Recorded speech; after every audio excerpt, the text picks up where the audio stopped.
Galactic Journey, November 21st, 1958. Beyond This Horizon. The traveling circus has moved to Osaka, Japan's second metropolis. It's a grubby, earthy place with a colorful dialect and brasher manners. For an American, it's actually kind of refreshing. The formality is less forced. Like Tokyo, the city is alive with new construction and industry.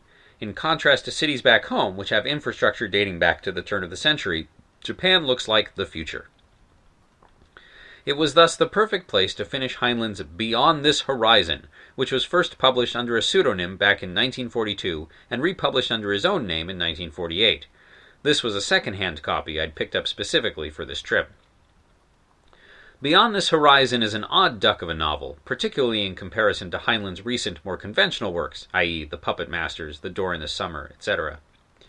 It divides neatly into 3 parts, and only the middle section has any real plot.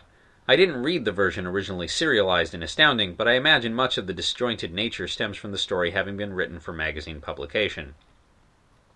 The book is set in a utopic far future, and it follows the life of Hamilton Felix. The order of names is reversed, Japanese style, for reasons central to the premise of a story.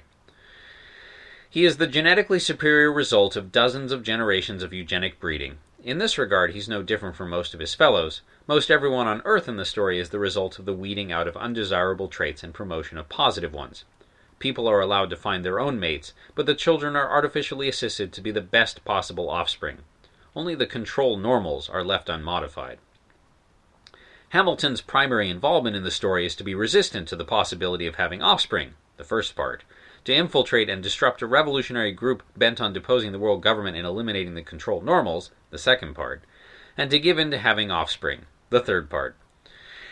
Hamilton's children offer glimpses into an understanding of the world beyond the veil of mortality, the philosophical and scientific exploration of which is a recurring theme. It's difficult to tell with Heinlein when he's portraying the mores and opinions of his characters and when his characters are simply spouting the mores and opinions of Heinlein. I suspect the latter is more common. I find this book fascinating as it makes a point of distinguishing between bad eugenics, which led to 2 devastating wars in Beyond's timeline, and good eugenics as practiced by the government in the book. Hamilton is himself dubious of the benevolence of the concept, as exemplified by his statement in Part 1, "There's something a little terrifying about a man with too long a view." Given that the World War raging at the time the book was written was in large part motivated by eugenics, the positive portrayal of same is a bit disturbing. On the other hand, Heinlein may simply be a seer. In the book, the field of ultramicroscopy makes genetic mapping possible and turns breeding into a scientific art. With the recent discovery of DNA by Watson and Crick, we seem right on Heinlein's predicted schedule. Who's to say that we won't soon find it desirable to edit out the genes that may cause disease and disorder for the good of humanity? The other concept explored by Heinlein in the book is the idea of universal bearing of arms. Most of the men pack heat, so long as they're sober, and many women as well. It is made clear by the wearing of distinctive clothing that one is in an unarmed state, and those wearing the signifying brassards must defer to their armed fellows. For most of the book, the practice is neither lauded nor condemned, it simply is. Near the end, however, one of the main characters praises the practice. He recites the old maxim, "An armed society is a polite society." As depicted in Heinlein's novel, an armed society is an overly peevish one, prone to potentially lethal dueling for the most trifling of insults. The other justification is that it weeds out the overly combative, a crude element of the eugenics project, essentially. I suppose this makes sense coming out of the mouth of someone in Beyond's world. I hope Bob Heinlein doesn't agree with him. There are no female viewpoint characters, but many strong women are featured, and one has a decidedly central role to play in scouting Beyond This Horizon.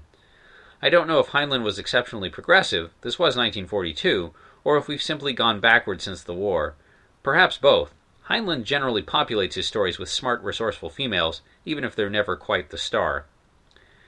Hamilton's son, the only child character, does not fare so well. In fact, other than his spotless genetics, I can find nothing at all to endear him to anyone. I don't know if Heinlein has kids, but I'd bet that he was not a father back in 1942, otherwise the relationship between dad and boy would have rung more true. On the other hand, perhaps the lack of connection was meant to be a commentary on the world they inhabited. In summary, Beyond This Horizon is a bit of a meandering, preachy mess. It is, however, quite readable.